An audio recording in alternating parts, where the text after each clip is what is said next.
For more on Michelle Malkin, visit michellemalkin.com. After Eric Cantor was beaten soundly by upstart Dave Brat this past week, Governor Palin took to social media saying congratulations to Dave Brat in Virginia on such an encouraging victory. You shock the political world and reminded D.C. that power lies with we the people and not any conventional party establishment. And Palin looked toward the future, saying grassroots common-sense conservatives can use this momentum to push good candidates like Chris McDaniel, T.W. Shannon, and Rob Maness to victory for America. These candidates are also being massively outspent by establishment candidates, and they need our help and energy. Thank you, Virginia. On to November. Also this past week, Palin really summed up the hypocrisy from Washington in a brief tweet saying, quote, Nixon administration, Watergate communications, 18-minute gap. Obama administration, Lerner communications, 1,052,000 minute gap. Difference? Not even a smidgen. Very Palin-esque. To see any of the governor's posts in their entirety, visit Sarah Palin's Facebook page and follow her on Twitter at Sarah Palin USA.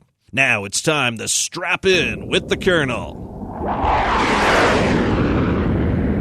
Thanks, Kevin. I'm Colonel Rob Maness, and I'm the conservative candidate running against America's most vulnerable Democrat senator, Louisiana's Mary Landrieu.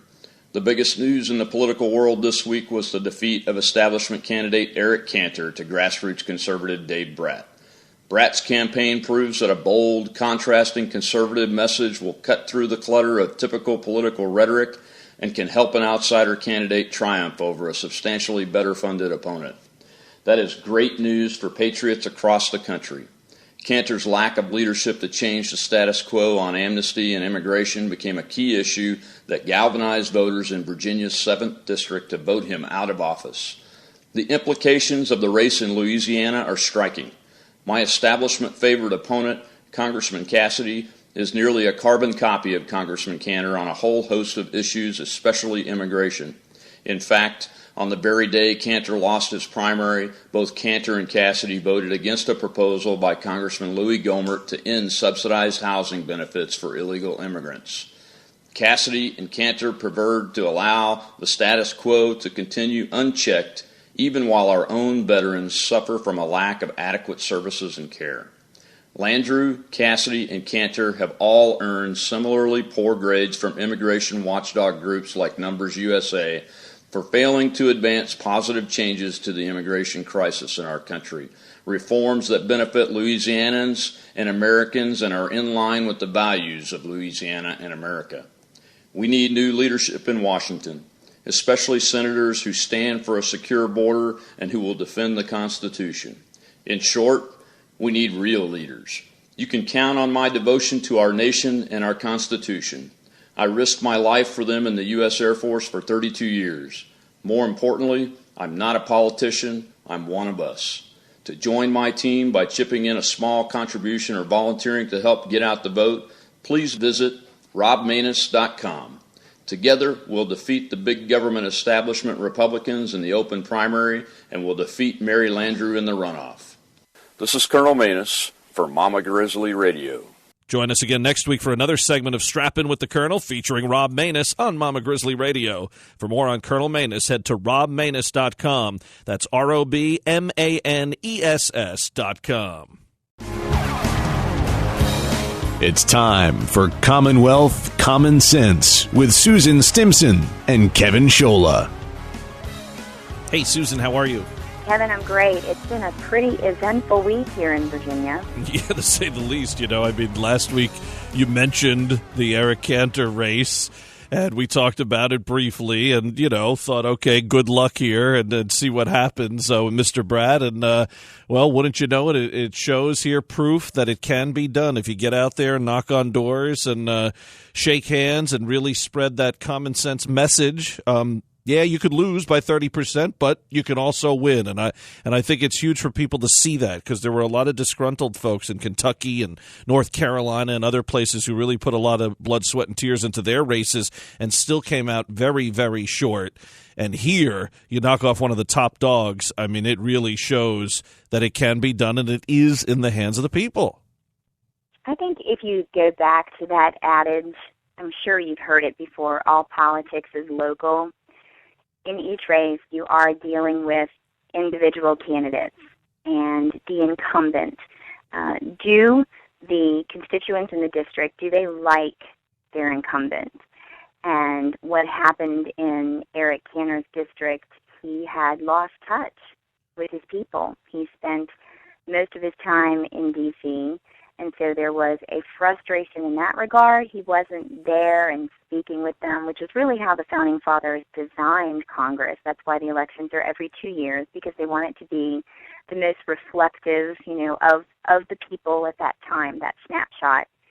And then you have the issues that Republicans don't seem to be fighting too hard on, even though they're campaigning as if they are fighting, for these issues. They're doing the opposite in Congress. And I think with all of that combined frustration, you saw in Virginia, which can happen anywhere, a unity of effort. And in the 7th Congressional District, there was just a unity of effort, and it wasn't just the activists. I think you saw just a general frustration with incumbency. And then we've seen a little bit more in Virginia here with the fake budget showdown with the Republican House of Delegates that they were having with the Democrat Governor Terry McAuliffe. What they really had done was they had reached a deal behind the scenes that they were going to expand Medicaid, but it would be unclear as to whose fingerprints were on it. And the grassroots rose up again in this case and worked with the Republican Senate majority, and they were able to put language in the budget that closed that back door, and it kept the transparency in governing here in Virginia. So I think, we're going to have to look at these as individual cases in each of the districts, because all politics is local. But I definitely think that there's an interesting dynamic right now of a unity of effort in different pockets throughout the country. And Cantor's such an interesting case, too, because, this is a guy who aligned himself with the Tea Party in the beginning there, and then really went against all of the values, especially on the immigration front. So it's not like, just his status of majority leader is the only story here. This is a guy who said he was with the values of those who are patriots, and then he really went against those values, and it showed, hey, you just can't do that.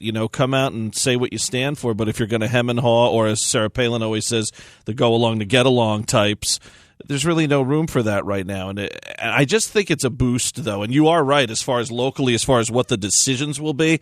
But I think it's a boost nationally to really give people hope who maybe say, oh, well, I volunteered for a campaign a couple years ago. I did everything I could do, and we still lost by 35%. What's the point? Right. And there's a lot of that out there. So here people can say, what about Cantor? What about Cantor? And now you may get people who weren't going to work hard, say, for a candidate that they truly believe in. Now maybe they will. I agree, Kevin, and I think that this just really shows you, by staying involved and just coming out, just showing up, just voting, that it really can make a difference. And I think that there's a hunger for real leadership and just for an honesty and transparency in governing. And a lot of our elected officials, they forget that once they get in there, and if they stay too long, they can become somewhat desensitized to that. So that's why I believe that, the system we have in America, it is so good and that it can work. And so I'm very encouraged right now that at least the dynamic is, I do believe that the elected leaders are at least paying attention for the moment, but we do have to stay on guard. You got it. Some good news for a change. Let's hope that momentum continues. Have Palin candidates like McDaniel and Shannon coming up, so a chance for other states to speak at the ballot box. Susan Stimson, thank you. Kevin, have a nice week. Susan Stimson in Virginia. More Commonwealth Common Sense next week. Now our weekly commentary, Steel Resolve. Here's Sarah Steelman. Thanks, Kevin. There is an abundance of op-eds and commentaries about why Dave Brandt trounced Eric Cantor in last Tuesday's primary. Some say it was Cantor's position on immigration. Others say it was his nod to the room to grow crowd, the let's make a government work for the middle-class guys crowd, that is. Some attribute the loss to his becoming disconnected from the people of his district. Personally, I think it was all of the above. But underlying every reason or explanation for his loss is a common thread. Apparently, Cantor put the interests of K Street before that of Main Street. That seems to be a prerequisite for becoming part of leadership. It is precisely the problem with the so-called establishment in Washington, D.C. Those that argue for true conservative, free market reform, as Mr. Bratt did, they actually won this time. Hopefully, if Mr. Bratt wins his general election, he won't be quickly swallowed up by the lure of the special interests in Washington. Unfortunately, that is what usually happens. The newly elected become intoxicated by power and pride, and they are required to raise money for the speaker. And, well, you know the rest of the story. When will we ever have leadership in Washington? And I mean the speaker, the whip, the floor leader, committee chairman, who would all band together and just say no to K Street, no to the lavish dinners, no to the parties and the entertainment, no to the campaign contributions, and no to all the tax breaks, earmarks, and other forms of special loopholes and treatment that is extended to them. That's what Dave Brandt's election should be about, because that is the only way we can put our government back in the hands of the people. This is Sarah Steelman from Mama Grizzly Radio. Tune in again next week for another segment of Steel Resolve right here on the Palin Update. The Palin Update, including Strappin' with the Colonel, Commonwealth Common Sense, and Steel Resolve, is on demand and available for download. So just head to mamagrizzlyradio.com, pick the show you want to hear, and you can listen anywhere, anytime. Well, that'll just about do it for this edition of the Palin Update on Mama Grizzly Radio. Visit mamagrizzlyradio.com for continuing coverage of Governor Palin. Like Mama Grizzly Radio on Facebook. Also follow along on Twitter at Mama Grizz Radio, at Kevin Scholla, at Rob Manus, at Susan B. Stimson, and at Sarah_Steelman. And I'm doing some writing for Breitbart News. Go to Breitbart.com and search Kevin Scholla. I want to thank Sarah Steelman, Susan Stimson, Rob Manus, and everyone here at Mama Grizzly Radio.